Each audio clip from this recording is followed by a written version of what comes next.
Fans, we're back. Of course, this has also been a big week in college athletics. Lots of big news. I wrote about in my column the other day. Pat Summitt, of course, the biggest news for UT. Sad situation. Dementia, early onset to Alzheimer's type, and honestly, from what I've been reading about it, the life expectancy is about 5 years after you're diagnosed with that usually. I believe it said it was 90% fatal within 5 years. And she's going to try to coach the rest of the season. She wishes she could coach 2 or 3 more years, and we'll see if she can. She's overcome a lot of stuff, but this may be something that you just can't overcome. It's true. I mean, this is.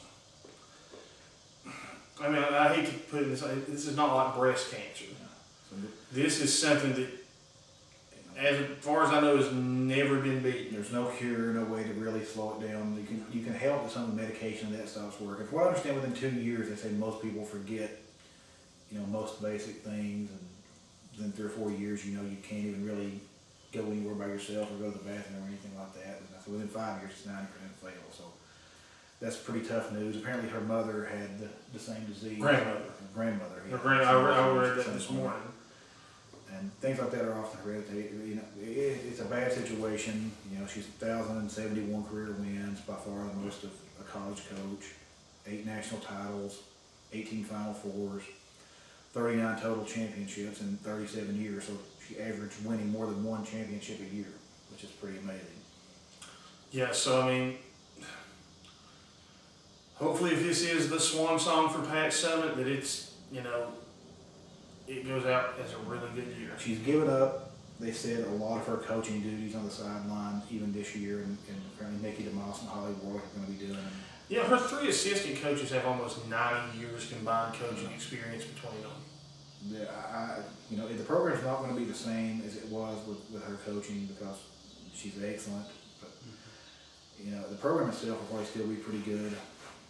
With DeMoss and Warwick, but it just won't be the same. She in a lot of ways she's been the face of the university through coaches and the other sports coming and going. She has been the rock of the university. A lot of good publicity for the university outside of the basketball field, and she's very, very associated with Tennessee, and I'm sure she will. How many universities' main basketball facilities named after their women's coach? That for is the Summitt. Just ours. I mean, matter of fact, in Kentucky, they don't even let the girls play in Rock Arena. At least except for when Pat Summitt comes to town. No, they play in Memorial all the time. Yeah. So, UT is different. Our women's program has just been a shining star through the other programs' roller coaster. Pat Summitt has managed to have a pretty steady coast. Of course, in other basketball news, Bruce Pearl's now with the Hackney Company. I mean, he's really not in a position to coach college football or basketball at this point.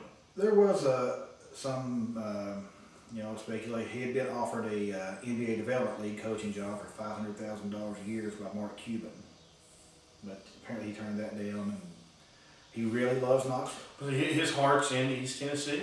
It's the best place he's ever lived, and he's going to stay around. I hope Coach Martin comes out and does really well. And I love Bruce Pearl. I'd love to see him back coaching Tennessee, but that's probably not going to happen. So I hope Coach Martin is here in 10 years, still doing well. Yeah. That's what you hope for out of any coach. Same with Coach Dooley. You hope they're in 10 years and doing well. And speaking of Dooley, Saturday's the big day. Finally kickoff. I've been waiting on this since the end of the bowl game. The Vols kick off their season Saturday against Montana. Now, Montana's a 1AA program, but they've won several national championships. Oh yeah, they're a strong AA program. In fact, we were talking about this the other day. The year that Appy State whooped up on Michigan during their game, this is the team that turned around at their championship level game and whooped up on Appy State. So the 1AA upsets happen to even powerful teams. Michigan didn't turn out to be that good that year, and Virginia Tech last year got beat by James Madison, and then went 8-0 on the ACC and won the ACC championship game and ended up winning 11 games in a row. You know, but still also one AA team. So it can happen. You know, Tennessee better be wary and watching out. It wouldn't surprise me if we come out, and hopefully we do come out and beat them pretty bad. But you know, it wouldn't surprise me if Montana hangs in there. Montana's ranked in the top 15 this year in the 1AA preseason poll. Of course, this will be a Vols squad without Jansen Jackson. He was finally dismissed from the team after apparently another failed drug test. It just, you know, I'll never understand the whole drug culture and the fact that guys will not leave it alone for just a few years. You could make millions of dollars if you will leave that alone for a few years, but they choose to do it anyway. It's idiocy. I can't understand it. Right, and especially to fail, I mean, I hate to say this, but to fail this particular test, everyone knows they test at the end of fall camp. Everyone. Yeah, I don't understand. You know, it's pot. Put the pot away. You can smoke all you want of it once your NFL career is over. If you want to do it that, you know, you'll be super rich, you can hang out with your buddies and do that. Why you do it with so much on the line, I'll never know. He pretty much, you know, he may get a shot at the NFL again, I don't know. He's enrolled at McNeese State. You essentially just, you screw your life up and the life you can provide for your entire family up at that point. But one thing that I found humorous. It came across Twitter. A quote from Dooley said that he's been essentially, even before this had happened, was going every day and planning as if he wasn't there. Yeah, I mean, so Dooley was expecting. It's not been stable. He's only been back at practice for a couple of weeks. I mean, he's a really good player, but fortunately, we have a lot of really good players in the secondary. Prentice Wagner. I mean, Prentice Wagner. He's in the starting lineup now. He was third team All SEC in the preseason. Was not expected to start. But now he's switched around. We've got plenty of good defensive backs. You know, I think we'll still be fine in the secondary. Obviously, he would have made a difference because he's a really good run stopper, really can cover the field, and it never is good to lose a player of that caliber. But if he's going to make that dumb decisions, you can't count on him. And Dooley obviously wasn't counting on him. Now, Devin Young suited up today. Yeah, he practiced today, and there's speculation he may be back in time for the Florida game. Probably not Cincinnati or obviously this one. You know, Devin had a great career at Bearden. You know, hopefully he can turn the kick return game around a little bit. Tennessee desperately needs a kick return game. You know, for years, I don't understand it. Our special teams have been a plague on this program for years, through 3 coaches now. Hopefully, you know, Dooley is going to get that start. You know, Kiffin didn't have time to turn it around as much as he should have, and Dooley has not had time yet. Hopefully, Dooley is finally getting it turned around, and we can actually have somebody who can field a punt cleanly. Now, how hard is it being the last few years to even field a punt? It's been pretty terrible for us. So far as last year, we were something like second from last in the country in kick and punt return yards. It's ridiculous for a coach who's been there 15 years to have that bad of special teams year after year, but he managed to sing it to a new level. Lord General Nealon was bailing his grave over that one because that was one of his big emphasis of the entire game. Well, you know, you look at a lot of success Virginia Tech's had over the years. One of their cornerstones is excellent special teams play. I mean, that's a third of the game. You give up huge field. We couldn't tackle on kick returns or punt returns, and we couldn't return a kick. We would give up 150 or 200 yards a game of field position in the kicking department from what we lacked and what they gained. You can't afford. That's why we were losing games. You can't afford to do that. You can't just write that off. You know, I'm happy Pilardi is apparently healthier now, and he's been kicking some 50-yarders in practice. You know, he was hyped coming out of high school, a 4-star recruit, which is rare for a kicker to ever get that high of a recruiting ranking. And so he's finally getting it turned around, healthy basically. He had a hamstring injury. Anthony Anderson, I believe he played at Austin East, maybe. Mm-hmm. He's been moved from defensive back to wide receiver, and Justin Hunter said he's been making catches in practice the last few days that he didn't feel that even he could make. Yeah, that could be a big boost. I mean, they play good football at Austin East. Yeah. In fact, I think this week's Austin East Fulton is game of the week. I wouldn't be surprised. And that's always just a barn burner. Anderson, he's really fast at 6'3", 230 pounds, something like that. He's a big guy. it would be big if he could actually come up and play receiver and play well. That's a prime example of a local guy stepping onto the field, played high school football in Knoxville. Looks like he's going to finish his college football career out in Knoxville. So, good for that. Pat Martin has decided to transfer. He's a freshman running back. Really, he's a good kid from everything I understand. This is not really any kind of disciplinary reasoning or anything like that. Apparently, he's just simply homesick. And apparently, he has a new baby back home in Florida. He was one of Dooley's earlier commitments last year. He's a 4-star running back. He did a lot of recruiting, trying to help Tennessee, calling other guys, trying to get them to come with him. They actually, I read a statement today where a lot of players came because of him. He was, I hate to see him leave and have to give this up, but, it was a good, if it's good for him, if that's what he feels he has to do, that's fine. Dooley released him, I believe, maybe to go anywhere. He can probably even play for another SEC team if it came to it. But, hopefully he doesn't go to Florida or anything like that. But, he was a 4-star running back, and like I said, a key early commitment for Dooley that helped us out a lot. So I don't bear him any ill will. He got a new baby, probably want to be there for it. Speaking of Florida, they're obviously our SEC opener. They're a few weeks down the road, and they've been surprisingly silent. I've heard almost nothing about Florida this offseason with their new staff. A lot of things you'd hear about Florida under Urban Meyer would be them thugging it up, and apparently it seemed like for several years in a row they had some kind of player having an issue with an AK-47. They're fun to own. Literally, it's like 3 years in a row. One of them shot an AK-47 at some people in a traffic light one year. Which I'm sure just seems like a good idea. Well, Urban got tough with him, suspended him for the first opener against Citadel that year. Oh, yeah. The next year, the guy was over in his apartment and went out in the parking lot of the apartment and was firing the AK-47 in the air. Apparently, I guess in celebration like they do over in the middle. Eric Weaver did that every week while we were in college.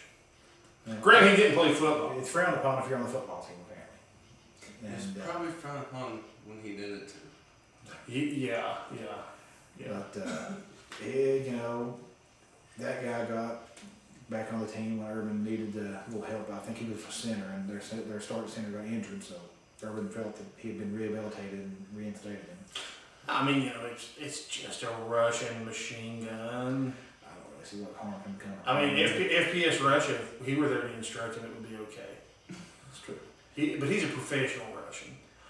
On the local college scene, from what I've been told, former Campbell County Cougars starting quarterback Phillip Wells may start for the University of the Cumberland's Patriots this week. I talked to his grandmother today at Walmart. Phillip's he's the backup this year anyway. From what I understand, their starter tore his ACL, and Phillip is taking reps for the first team. They open up on the road. You hate to see your starter go down right before the season starts. That's just brutal. Yeah. Anytime you get a player injured in practice, that's brutal anyway. But, Phillip, he did fine at Campbell County. Good running quarterback, passed the ball. I expect he's smart. Phillip and Steven, of course. I coached him from the time they were in 6th grade till I left coaching to write. And their 7th grade year in particular, and I realize this is JV middle school football, but we gave Phillip permission to change the plays at the line. Phillip was allowed to audible at the line. He's smart. I expect it'll work out well for him up there. And, if you're around, go watch one of his games. Of course, they're on the road this week. I would like to actually go catch them at some point because Phillip and Steven play there. Troy Arnold plays there. Keenan Evans is signed there. So there's a lot of Campbell County talent there. NFL starts in a couple of weeks. I believe Chris Johnson's still holding out for the Titans. I've not heard anything about him signing. So big probably news that Tennessee fans would want to hear about. Peyton Manning may not start the first game. He may break his consecutive start streak. But he has been activated. 14 years. He started every game. And I expect he will go out there and start.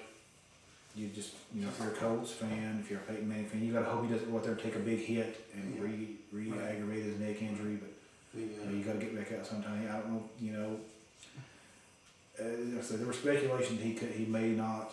I expect him to. I mean, they signed Kerry Collins. Kerry's experienced. This is one area where we'll see right from the get-go of the lockout hurting the teams. Absolutely, because we've talked about before, Peyton was not allowed to have contact with his trusted physical therapist. And he would not go to anyone else. He wanted to go to his physical therapist. So, and I can respect that. I mean, that's kind of a personal thing. So, this is slowed his recovery time and thus slowing the time that it's going to take him to get back into the starting quarterback mode. Right, so I expect him to start. He will do whatever he thinks is best for the team, in my opinion, because he always has. Mm-hmm. But usually what's best for the Colts is him playing. That's true. I mean, nothing against Kerry Collins. He's just very experienced. Maybe he's about 40. He's even got a few years on Peyton. He played at Penn State back probably Peyton's freshman year. He was a senior when he was Penn playing. State went 12-0. He was playing for the Carolina Panthers, I believe it was, when Peyton was starting at UT. And we took. He gave us quite a pounding in the 1992, I think. One of those bowl games we played Penn State and they just beat the holy crap out of us. And probably after the '93 season, we actually had a top 5 team and they should not have beat us because we were really good. We shouldn't have lost a lot of games. We did that last year, but that was another one of those That's a former thing. former specials, like that stupid tie against Alabama. Still makes me mad to this day. That was a very talented UT team, and that Penn State team handled it pretty well. Well, fans, that about wraps it up for Sports Chat this week. We hope to see y'all at the Campbell County game Friday night. Should be a good one. A barn burner. Pack the house, fans.